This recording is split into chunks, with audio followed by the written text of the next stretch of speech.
Punch newspaper. Now, that's the Adeniji Adele Canal in Lagos, and that photograph was taken just 2 days ago.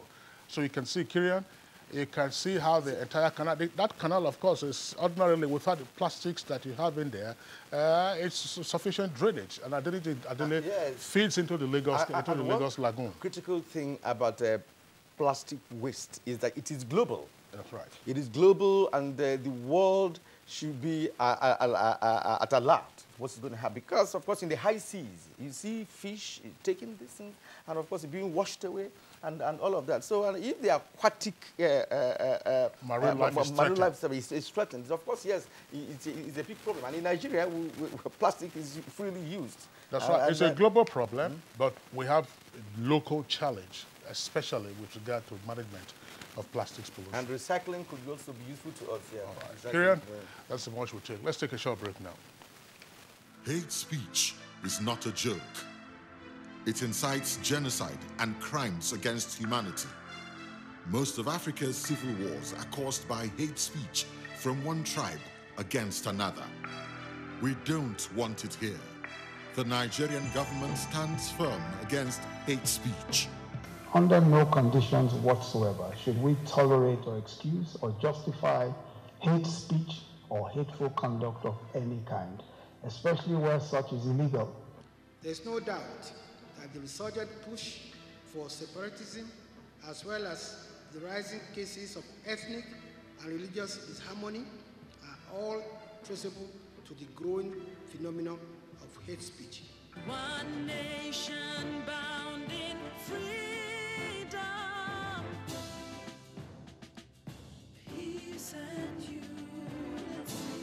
Nigeria, one nation, one people.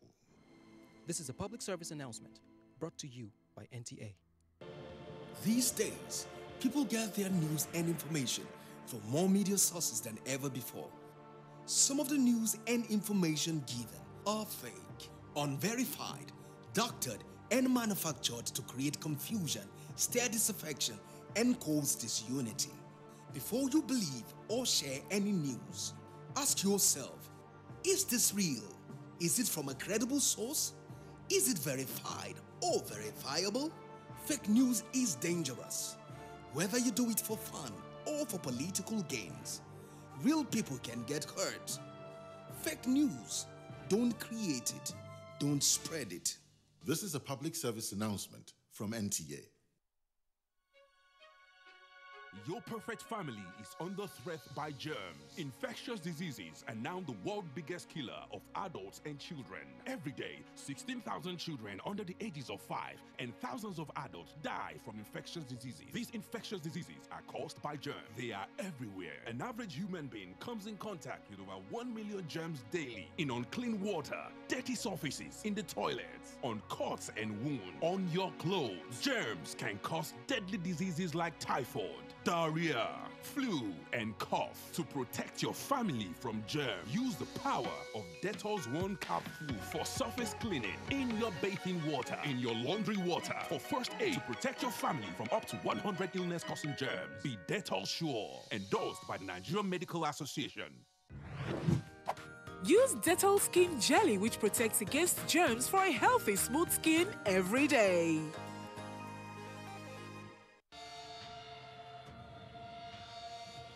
For years, the NTA has been promoting science, technology, arts and crafts under the tagged name National Children's Expo.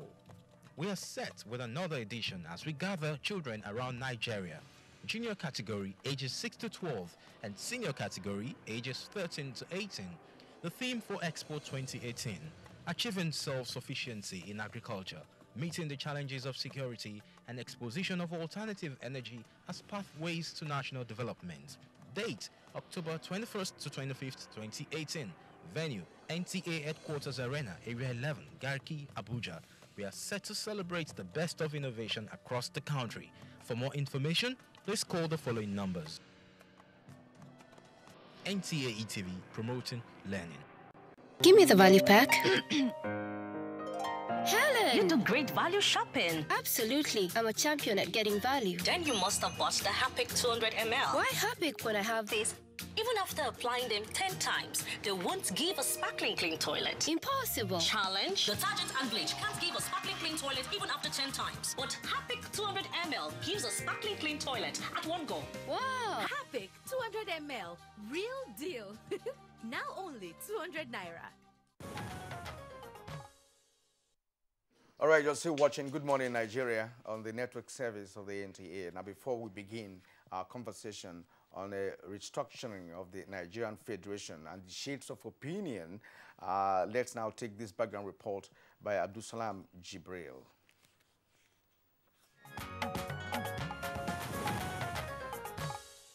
As Nigeria's 2019 general elections draw close, the issue of restructuring is once again on the front burner of national discourse. Political and non-political actors have different perspectives to the concept.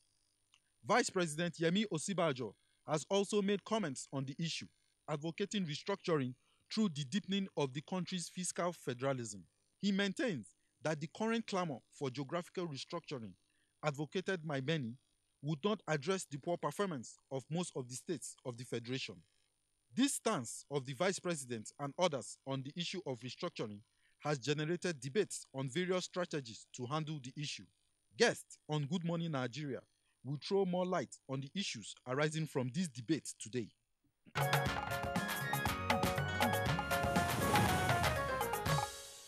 Thank you very much, Abdulsalam, for that backgrounder. Of course, we have a guest here with us in the studios to discuss this issue in further detail. First, we'd like to welcome Adamu Modibo, who is a public affairs analyst and has been a guest with us on Good Morning Nigeria in previous editions. Thank you for having me. Pleasure to have you on the program. Thank you for having me. Okay. Also here with us in the studios, legal practitioner Aliu Abdullahi. Aliu, pleasure to have you with us. Thank you for having me. All right. And last but not the least, with us here in the studios, Dr. Robert Asogwa. He's an economist and former team leader for inclusive growth at the UNDP. And is a principal partner at the Development Design and Analysis Group. Dr. Asogwa, pleasure to have you with us on the program. Thank you for having me. All right, gentlemen, you're welcome to this edition of Good Morning Nigeria. And of course, our topic is on restructuring of the Nigerian Federation. And in recent times, this restructuring issue has, of course, appeared again on the front burner. And well, politicians are beginning to make their own, opinions known, especially those in the upper echelon of the society. Now, what does this really mean to you, Modibo? What does it mean to you, restructuring of a nation?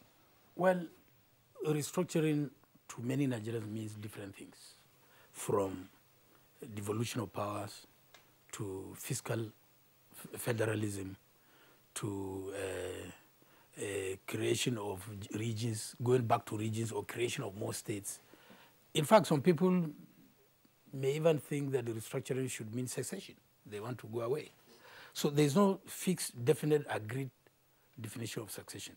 But be that as it may, to me, restructuring in the present context of our reality in Nigeria, restructuring should mean the reform of our institutions, the reform of our governments, the reform of all levels of governments, to be able to improve service delivery to people and also ensure peace, unity, and prosperity in the country. That's what, to me, restructuring should mean. To make our levels of government, local government, state, and federal more efficient in service delivery, and also to create a conducive environment for sustaining of peace and unity in the country. All right, thank you very much. Ali Abdullahi, let's have your take on what's raging at the moment with regard to restructuring all over again. Well, I wouldn't bother to repeat what Alaji Modibo has said. I happen to share a substantial part of that view. I believe restructuring, first you have to look at the context in which we are discussing it in the country. Because to restructure, that means there must be a structure which you want to actually change. For now, a lot of Nigerians will tell you, we are indeed having some form of restructuring going on at the present, because there are some changes, especially when it comes to good governance. service delivery, like he rightly pointed out. Things may not be doing, are not actually being done the way it was done before, at least from the executive part. There are things that the executive could do at within their own powers. And there are those that, if you want to talk restructuring on the larger part, you can't do it unless you get maybe perhaps Nigerians on board and also especially the legislative arm. That's the only way to go when we're talking the big elephant of restructuring. But within the context of the powers of executive, you see a lot of things that are actually being done, especially the fight against corruption. That is restructuring to Nigerians, especially the diversification of the economy. That's a form of restructuring to Nigerians because why? We used to have, well, some form of them, but not as it is central in this administration, where you see the economy, the welfare program, for example, the SIP that we are seeing under the current administration, 5,000 conditional cash transfer to the vulnerable, the most vulnerable in the society, the loans and many schemes so that at least the people, the MSME people can actually access and actually turn around their lives. All these are restructuring because they are kind of welfare aimed to touch Nigerian lives. Because at the end of the day, what's the goal of restructuring? People say we want to restructure so that people can have more independence in terms of managing their resources. At least at the end of the day, Nigerians want a better life for everybody, irrespective of the region you come from, the state you come from. So it all boils down to good governance. And that's why I happen to agree with the Vice President when he said, you see, now restructuring, you have to look at the major elephants in the room. Corruption has always been the problem, the issue in this country, and if you don't solve it, if you restructure in terms of geographical aspects, you won't actually be changing anything. You won't have something new because the same set of leaders that we're having in the political scene will be the one that will also dominate the politics at the local level. So you have run, but you have not actually escaped. That's the kind of situation we will fall back. Imagine if we go the way of physical or geographical restructuring. But what we need in the country is good governance, prudence, and also fiscal federalism is very important. Because without that, the components of the federal system will not actually come up on their own and begin to look inwards. I think that is one area that has to be looked holistically, that deeper fiscal federalism, so that at least our own components will develop. They will look inward. What are the comparative and competitive advantages we can have as a state? As a state in the north, what do I have? I have land, I have human resources. What can I do with those things? The answer is simple. I can go into agric. Some state, for example, in the southwest, like Lagos, they don't have land. They won't actually compete with KB or Adamawa State, for example, in that process. But they have the port. They have the sea. So what will they do? They have already, like Lagos, have started their restructuring a long time ago. They knew what is their comparative advantage. They knew that the goods has to come from their ports. They have that almost like a monopoly system because of the Lagos port. And they began to tax the people, the companies, the services that comes to Lagos. And that's why today Lagos has an IGR that is equal to about 30 states in the country. That's restructuring, at least on their own level, from Lagos State. So we can start small. We can also decide to talk about the larger one when Nigerians decided to have that talk. But what some of us in the country do not want is hitting the polity when politicians come and promise that I will give you restructuring. When we all know that giant restructuring they talk about, it's not an easy thing for a politician to come and say, I will give it to you, because it doesn't actually rest on one person to do that.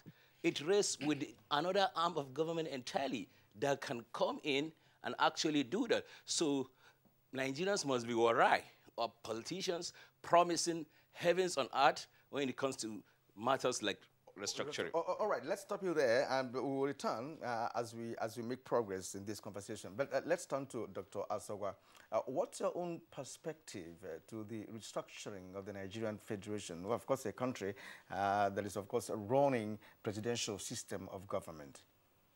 Anyway, thank you, Kirian. Let me start by saying that restructuring as a concept, in a simple sense, it means just altering the structure, moving away from the current structure to a new structure so as to achieve desired or expected results. But because politicians and some artisans seem to hijack the discussion in recent times, people don't get the real context of what restructuring is, what are different types of restructuring examples, and whether restructuring in each sense makes sense, can add value to what national development is. And let me just say that restructuring, generally, you can have different types of restructuring. It could be political restructuring, which relates to what is being canvassed now, power devolution, decentralization of decision-making, and all that. It could also be fiscal restructuring that relates to fiscal federalism, what has mentioned, fiscal autonomy, and all that. Or economic restructuring, economic restructuring, which we've had severally changing maybe the structure from public sector to private sector, or even the structures of moving from primary production to secondary and tertiary and all that. You could also have civil service restructuring, or the democratic restructuring, moving from two-party state to multi-party state. So the point I'm trying to make is that even though it has been the restructuring as a concept has been hijacked by politicians, in recent times, is a terminology that's applied to the public sector, even to the private sector that do corporate restructuring. But I think within the recent discussion, the focus has been either political restructuring or fiscal restructuring, And let me say, the one, without going into what I think the other speakers have discussed what it means by political restructuring or fiscal federalism, it is important to ask ourselves, does it really mean that each time you structure, you are going to achieve those desired objectives, in terms of increasing economic growth, in terms of reducing poverty, in terms of reducing inequality and all that? The answer is yes and no. There are instances when you restructure and you don't get those results the way. And there are instances and the examples and the experiences are bound all over the world. So if the important thing is to do the basic prerequisites, some of which is mentioned. If you don't fulfill the initial conditions, the basic prerequisites before you restructure, whether it is political restructuring, economic restructuring, civil service restructuring, then you may not really get the desired results. And if you recall, Kirian, some time ago, during the military era, we had this economic restructuring. I think I was in university at that time. Around 1985, the debate was, do we have to restructure economy? And we have similar challenges, similar economic challenges. So there was huge debate all over the country. Do we have to restructure or not? And after that debate, we adopted the social adjustment program, in 1986 by the military. At the end, we didn't get the results So the point I'm making is that you might restructure the way people are calling for, whether it's political restructuring or fiscal restructuring, and you don't get. But the important thing is that if you want to restructure, you have to decide as a country, what do you mean by restructuring? If it's political restructuring, what do you mean by that? How are we going to do it? Are the initial conditions, are the basic prerequisites? If you don't put the basic prerequisites in place, it is possible that you start the process of restructuring and you won't get that. You won't get that. And some of the basic prerequisites he has started mentioning, issue of corruption, issue of rent-seeking behavior of people, issue of elite capture, and all that. There are a lot of things. And economic base. If those regions or states don't have economic base, if you find out that even when you restructure politically or physically or even economically, then many of those states will keep suffering. So the important thing as we address the issue of restructuring is, one, identify what's restructuring about. Is it political restructuring, fiscal restructuring, economic restructuring, and be able to narrow the context within that area of restructuring, what we mean. But most importantly, look at the basic prerequisites, initial conditions we need to put in place. Because there's no, like I mentioned, there's just no guarantee that once you restructure, you begin to have those desired results. So it's something we need to be very careful about. All right. Thank you very much, Dr. Asogwa. Again, back to Alhaji Adamu Modibo. That some persons obviously would argue that, fine, listen to what you have said, but that the problem is far beyond being one of definition, considering the various positions that have been canvassed in the country in recent decades. One would say that I've said last 2 or 3 decades with regard to what is required to be done on account of political restructuring and fiscal restructuring. And therefore, the argument also from such persons would be, look, chicken and egg situation. Some of the challenges that you said, the prerequisites that you need to have in place are ordinary matters that you will be dealing with from time to time as a country. How do we focus on the key essentials of what restructuring entails in order for us to achieve a much higher level of growth and development?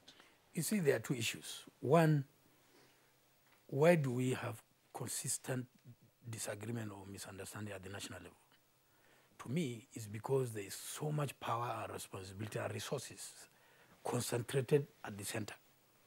And these resources invariably, like the oil resources, all come from one region of the country. And that region claims this thing is their God-given right. So you are taking what God has given them to be sharing among people that God did not give. Secondly, we have a federal system with 36 states. And most of these 36 states are not viable. They depend on the center for virtually everything. And ideally, in a federal system, every state is independent of the other and independent of the center. So that so long as they are operating within the constitutional limitations of their own powers, roles, and responsibilities, they can do whatever they want to be able to bring about development to their own people. But in both situations, in both scenarios, these things are not working. Maybe because of the background we have in Nigeria of military rule. Everything is centered in kind of a unitary system of military administration.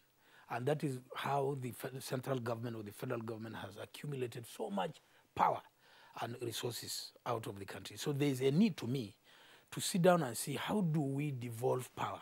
How do we reduce the attention Nigerians have on the center? And that is what causes all the friction that we have between North and South, between Niger Delta and the rest of Nigeria, between major tribes, and then between political parties. So let us look at our exclusive legislative list, the concurrent legislative list, and then the residual list, and tinker with some of them to be able to move certain exclusive responsibilities of the federal government down to the states, and with concomitant allocation of resources to be able to execute those functions, additional functions that we are going to move to the states. Secondly, when you are doing that, the states should also assume their own responsibility as independent but a lower level of government within the federal system. Let them find alternative sources of revenue to be able to be less dependent on the center, so that they can also use their internally generated revenues and execute their own program to deliver dividend to their own people. But that cannot happen when they do not have strong institutions such as the State Houses of Assembly to be able to check the governors of the states and ensure that the governors are expending those resources appropriately to deliver service to their own people. So then you come to the issue. It's not all about regions. I have any doubt if there are any Nigerians are talking about going back to Eastern region, Northern region, since the disappearance of Nnamdi Kanu. Nobody has been talking about it. I don't think that is the agenda of Nigerians. I don't see any reason why an Igbo man, a Hausa man cannot sit down in Abuja and deliver service to Nigerians, so long as there is fairness, there is justice, there is equity. So, in a nutshell, what I'm saying is that let's not bother ourselves about geographical restructuring. Nobody is advocating. That is why when I read the media report of the interview of the address of the Vice President in the US, accusing the former Vice President of concentrating on geographical restructuring, I have not seen anywhere where the former Vice President has been saying, let's go back to regions, let's go back to, let's create more states or let us reduce states. No. All what he has been saying is about the issue of devolution of powers. Why should federal government run primary schools, secondary schools, or universities.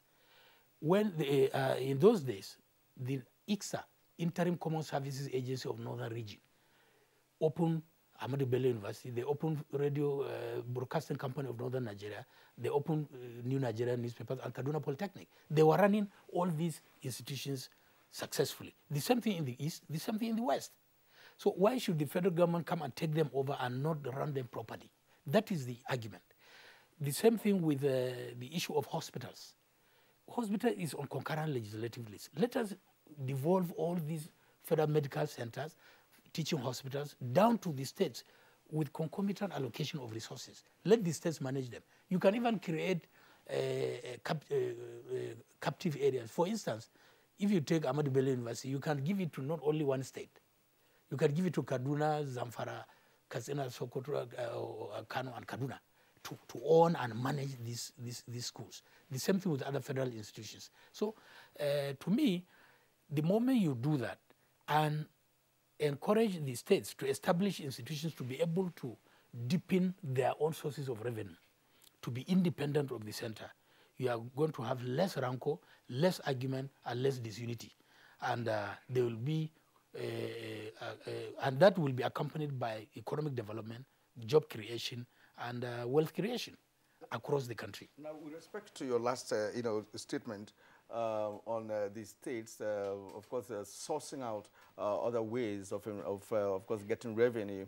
Remember, you also mentioned the constitutional limitations along the line of your submission, which may not allow them to do that. Perhaps every state in this country has one mineral or the other, and they have no constitutional right to tap into those ones. This is a part of the reasons agitators are talking about this, especially geographical restructuring. Now, let me turn to Aliyu Abdullahi. I'm sorry, Kieran, that will fall under fiscal federalism. What you're talking about now, resource control, that will be under fiscal federalism.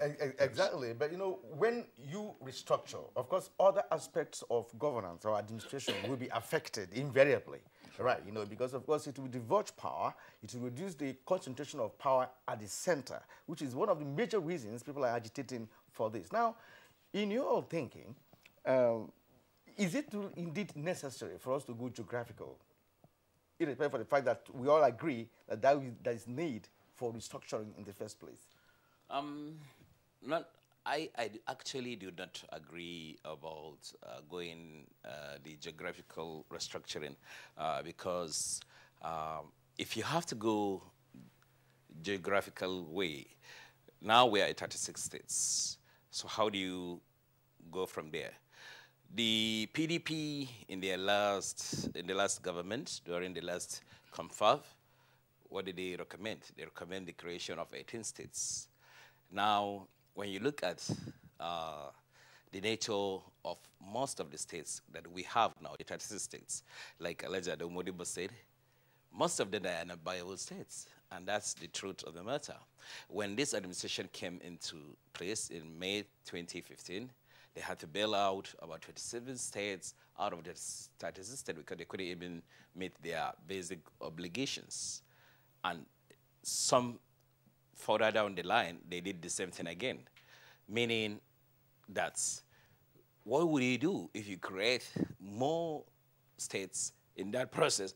So that's why the geographical way things is not really the most ideal. If you say you go backward to having maybe 6 regions or less, like we used to have before, that also because you look at our population, you look at our institutions, and many things, that wouldn't be feasible like it used to be. What was our population when we used to have the West region, the East, and the Northern region? It's not the same thing now. So, again, whether you do go the physical restructuring way, what about the aspects of leadership, good governance?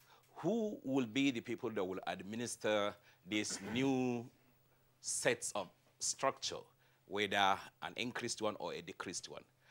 Because they have to come, the people that will lead, that will administer these regions or these more states, are people that are currently with us.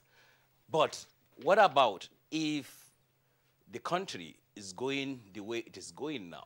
What about if we make some milestones in fighting corruption, in making sure that we entrench a culture of patriotism, a culture that people will begin to fear to steal the resources meant for the public? Sorry.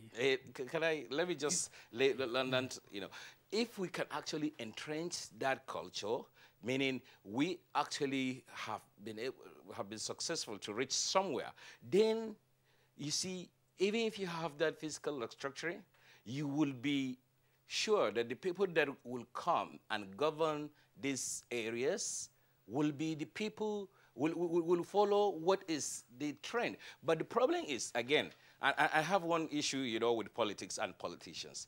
The politicians, they will promise heaven and earth, all things. Like, for example,